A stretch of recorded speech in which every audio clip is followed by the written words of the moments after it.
Well, viewers, those are the headlines in our top focus. The Kremlin has come out and stated that there is currently no need for an urgent meeting between Russian President Vladimir Putin and US President Donald Trump. Kremlin spokesperson Dmitry Peskov has stated that while such a meeting is hypothetically possible, it is not required at the moment. Peskov has also added that what's needed right now is painstaking work on the Ukrainian settlement, signaling that Moscow remains focused on diplomatic processes rather than high-level summits. The comments, of course, come amid ongoing efforts to restart talks aimed at de-escalating the conflict between Russia and Ukraine. With us on the broadcast is Mr. Glenn Grant, former advisor to the Ukrainian Defense Minister.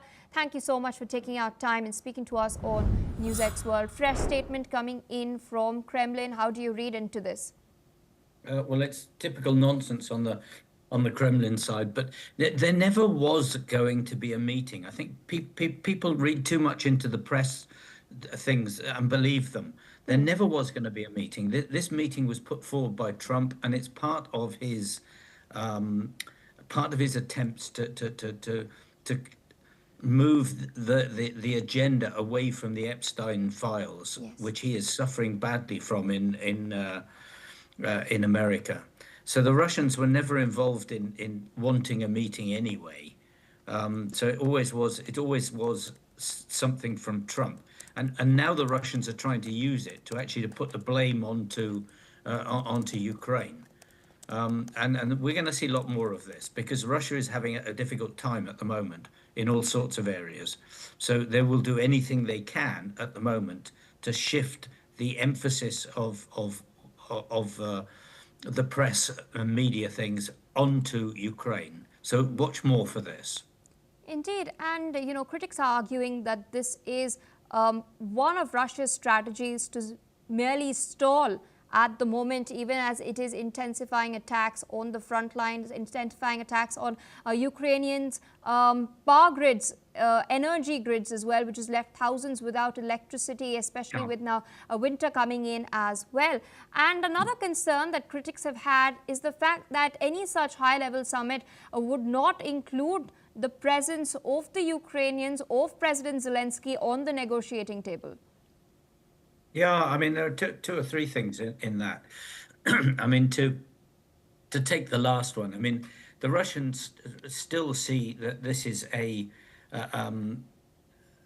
Trump-led or a NATO-led war, or at least this is what they want people to think they think. And that they don't want to deal with Zelensky because they know that when it gets face to face with Zelensky, they're going to lose the arguments.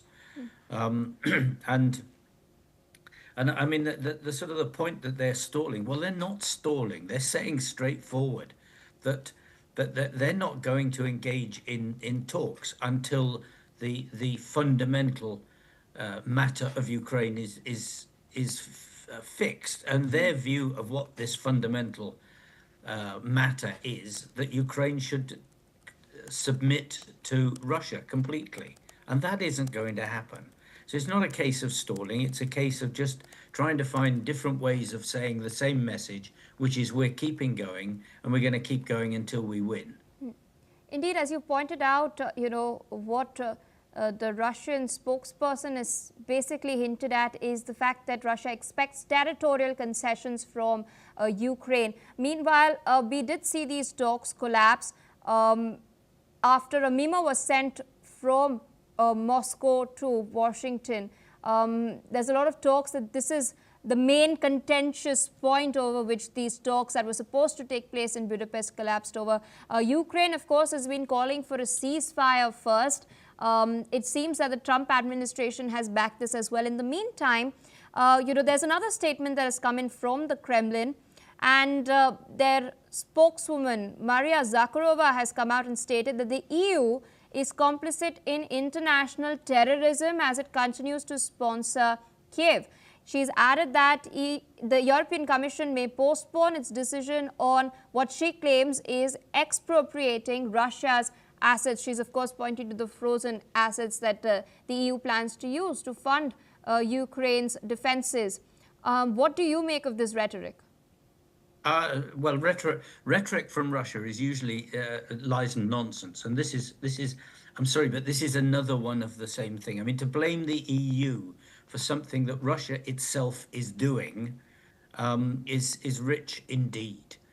Irony of the highest order, and this is typical of the Russian uh, actions and writings at the moment. I mean, the memo that you mentioned, nothing was stalled about Budapest. Budapest was never going to happen.